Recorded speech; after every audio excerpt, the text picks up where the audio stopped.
He was called a fool every single day. By the king. By the courtiers. By the very people his father served. He never argued. He never defended himself. He simply picked the silver coin and walked away. But what they didn't know was that he was building something. Quietly. Carefully. Brilliantly. Behind his silence was a storm of thought.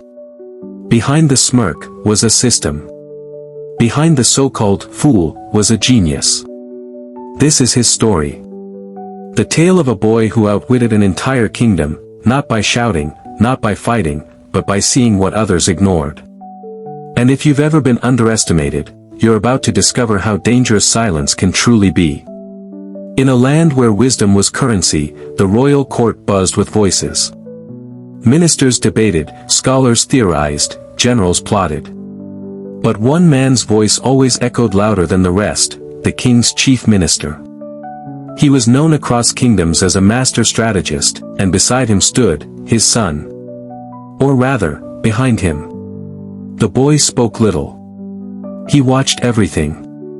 They said he lacked spark. They said he lacked intelligence. They said he was a disappointment to his brilliant father.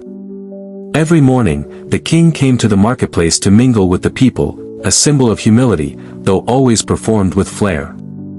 And every morning, he stopped beside the boy, placed a gold coin and a silver coin on the table, and asked, "Tell me, boy, what is more valuable?" And each morning, the boy answered, "Silver, your majesty."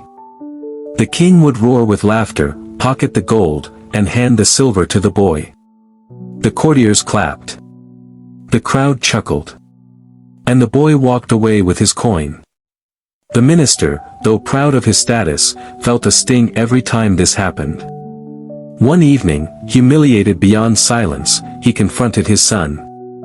"Why do you do this? Every single day they mock you. Every single day you let them think you're a fool." The boy smiled gently.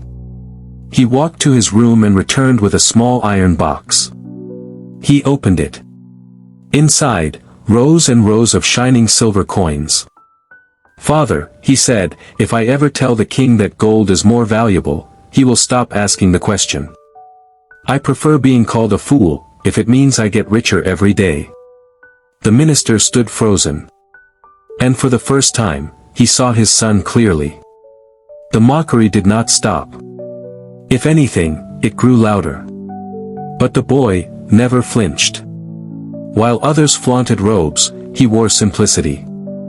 While others boasted of knowledge, he absorbed everything in silence. He watched how merchants moved. How crops changed hands. How prices shifted with seasons.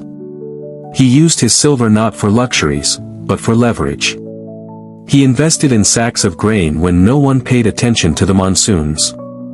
He bought oxen from poor farmers before droughts made them priceless. He funded small trades discreetly. He made no announcements. No one knew what he was building. Until the riddle contest. The king, in his pride, decided to challenge the people.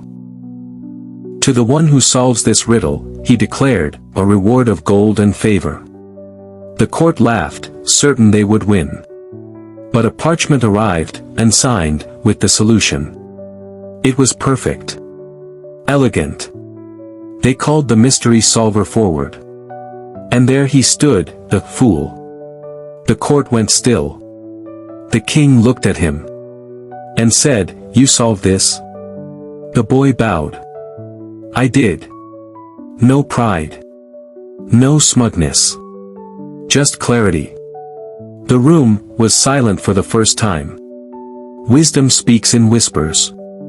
As the seasons passed, famine loomed.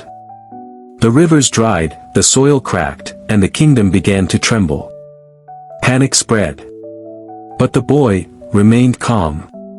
He walked into the king's court one morning with ledgers and maps. He pointed out storage units, grain silos, built in advance by merchants he had funded. Silos that could now feed thousands. The king was stunned. "You planned this?" The boy replied, "No, Majesty. I prepared." There is a difference between the two.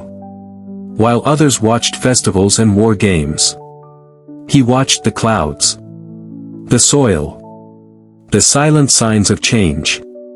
The court no longer laughed. They listened. The prince, spoiled and insecure, saw the boy as a threat. He challenged him to a public debate. The town square was packed. Nobles, scholars, commoners, all eager to watch the fool fall. The prince shouted questions, mocked him with wordplay, demanded an answer. The boy waited. When silence settled, he stepped forward and said, "What is heavier, a loud lie or a silent truth?" The prince blinked. The crowd stared. And then, silence. The boy bowed and walked away. That night, the prince locked his doors. The people spoke the boy's name in hushed admiration. Years passed. The king aged. The court changed. And the boy? He never asked for a title. But everyone came to him for answers. He built a school for thinkers.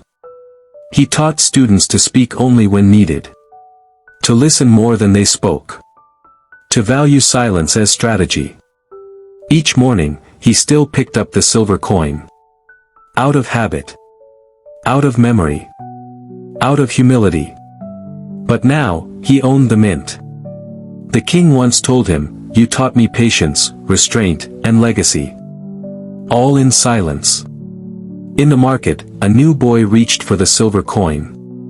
The quiet genius, now gray-haired, watched from afar. And smiled. Because some stories don't end in noise. They echo forever in silence. You don't need noise to be powerful. You don't need gold to be rich. You don't need titles to lead. Build slow. Build quiet. Build forever. This is beyond the dream. And we tell stories of those who rise in silence, and change the world in thunder.